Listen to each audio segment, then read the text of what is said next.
Hey everybody, Mags here. We are going to review some of the hints and tips that we've been given this year on the Dynasty Hotseat. If you are new here, do me a favor, can you like, comment, share on this video for me, please, like you can see here. And then also, if you're new here, why not hit that subscribe button too? It really helps out. Right, on to the hints and tips.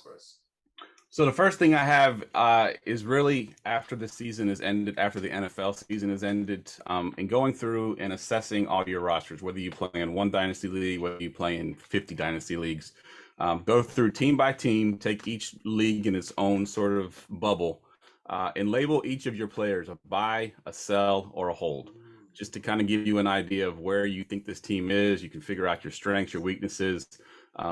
Players you might want to buy that are, might be a little bit cheaper that you think can gain value in the offseason, guys you want to sell now before they lose their value, or guys you just want to hold on to because their value is going to remain the same and you think that you can use them for the following season. So sometimes it takes a while. I'm in 10 dynasty leagues myself and a lot of deep rosters, so it does take a while to go through them, but it does help you in the long run if you know who you're trying to get rid of and who you're trying to buy, those kind of things. And then the other thing I have is it's a long off season, right? I mean, we just got through the rookie drafts, and we've got months now of we'll get a tidbit here and there, during the week. We get some kind of small news, and everyone reacts to it.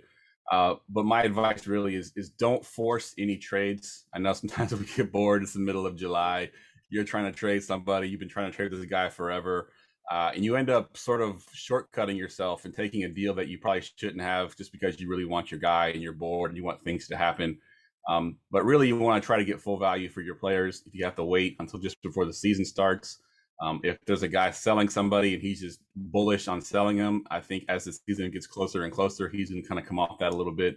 You might get him for a little bit better value. So just remember, a long off season. There's no reason to rush it.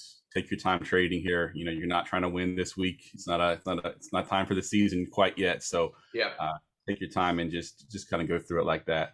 And the other thing I have is kind of ironic because me and you are these guys. The talking heads, the podcast guys, content creators. We're creating content this time of year.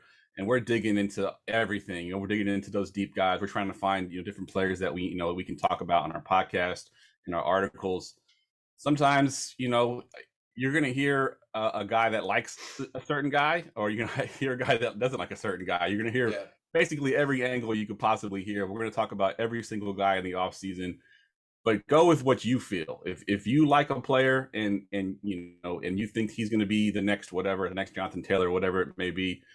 Go with your gut. If I say I'm down on Jonathan Taylor, it doesn't mean go out and sell him. Or if I say I'm high on a certain player, don't necessarily go out and try to buy him. Go with what you feel is right. We're here just to kind of give you all the information that we have, our stats and our information, but you take that and do what you will with it. I've had guys before that, we'll go on our show and we'll do a buy sell. And we'll talk about guys that we're selling and guys that we're buying. And then people go out and they sell them at discounts. If I'm telling you to sell a guy, you get full value for that guy. Don't go out and sell him just because we said to sell him. Doesn't mean he's going to lose value. It just means right now is a good time to sell if you can't afford to sell him. So, just we listen to the talking heads. Just take it with a grain of salt sometimes, and sometimes we're just talking just to talk. Yeah, absolutely.